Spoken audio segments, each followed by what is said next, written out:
अगदी बरोबर बोलतोयस तू. खरं तर राशीनला येणं आणि तिथून परत जाणं जेवढं सोपं वाटतंय ना लेका, तेवढं सोपं नाहीये बरं ते. म्हणजे खरं सांगायचं झालं तर आपलं आयुष्य नेमकं कोणत्या दिशेला चाललंय हे जर कोणाला समजत नसेल ना, तर त्याने राशीनला नक्कीच येऊन जावं. आणि अजून एक बरोबर सांगितलं होतंस तू.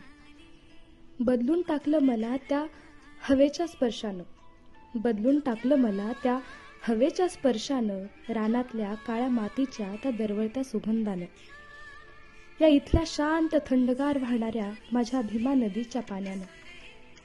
खरं सांगू, मी राशीनला आले खरी, पण माझा पाय आता काही इथून निघायचं नाव घेत नाहीये बघ.